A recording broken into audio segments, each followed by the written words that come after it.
Sanibonani emolweni nemukela guys aseTVini ngesiXhosa. Uphetheni ke guys akawinanga kweli loba besithi akafuni ukuvusa amazi ba uphi ugcina. Umfumene uvusa ugcina.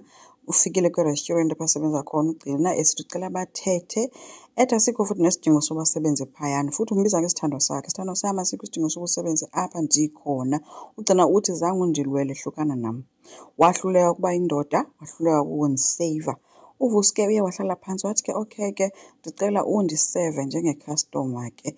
Wavele ugcina wathi hayi uzombizela omnye umuntu azomseva ngeke kade asevwe nguye yena ngoba bethatha usicela imenyu ke uvusi. Khange avume ke ugcina ubize omnye umuntu wamshiya kanjalo ke nalowo muntu bamgcina benguye omncedayo. Uthuli ke guys iplan yoba kuthatha ifoni kaWenzeni uzamile ukuyenza wawungena eroomini kaWenzeni. Efika uWenzeni ebhizi ethetha yedwa esabhizi practice le nto yakhe yale podcast yakhe. Wayifumana ke ifoni uthe esebhizi ke sathi uzophuma kwangena uThemba sebuza uba kwenzekani. Uthuli uthe ke hayi bekhangela icici lakhe kodwa ke ulifumene. Wabe sephuma emshiya kanjalo. Wabe ke uThemba yena ezolanda uWenzeni uba mabaphume. Udriver ubalindile phandle ngithi baye esikolweni. Then ke uWenzeni ukhangela ifoni yakhe akayifumani. Bahambe engayifumananga ke lo foni engayiboni uba iphelele phi. Nonomfundo ke guys bonakele eyotya kwi-restaurant le isebenza ugcina caba uthuvile ke ngoba uyathi uve ngoneli uba kanti uphaya nyani ke athi sisithi ugcina yile nto uze apha wathi unomfundo no mna ndizanga ngoba kakubi andisebenzi kanjalo. Watsho ke sithi ucela ke uxolo ugcina ngento ayenzayo. Unomfundo uthe akekho apho yena uyayazi uba wayezama nje ukuseva itshomi yakhe uNomalanga and uthi uyabona uba impilo imbethile futhi akanaso ke nesixhiba and ngeke akwazi ke ngoku uba ebethethe ezo zinto njengangoku. Wabe ke ugcina sebizwa ibhosi yakhe ke eshiya uNomfundo apho.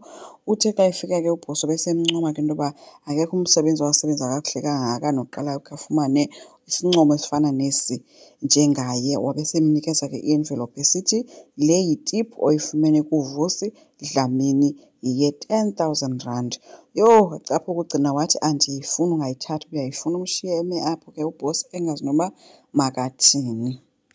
uWenzeni yena utyhola uThemba ngokuthatha ifowuni yakhe. Uthi wena uyithathile ifowuni. uThemba uthi khange ndithathe ifowuni mna. Uthi omnye uyithathile. Vele kaloku yinto yenu le nomamakho wathatha utatam kumamam. So ubuzoyiyekelani ke wena ifowuni. Uvele waphelwa ngamandla ke guys uThemba engazi noba makathini esithi ke Wenzeni andiyithandanga indlela othethe ngayo. uWenzeni ke uthe ke hayi kokusela ifowuni yam ikuwe besithi omnye andiyithethanga. Uthuli ke ufile ke guys lixhala baye banqanda oomamVisi sithi mamayiyeke le nto. uWenzeni umile uthi ifowuni yakhe ikuThemba. So naye noba ke ulaa nto bakhange ambone nyhani ke uthuli engena erumini umntu embonileyo ebezomlanda phaa nguThemba. So uThemba sengazihlangula ngokuthi umbuzile na uAnthuli. Asazi ke guys bizophelela phi le into. Enkosi ngicela siqhubeke subscribe silike singakhomenta futhi bye.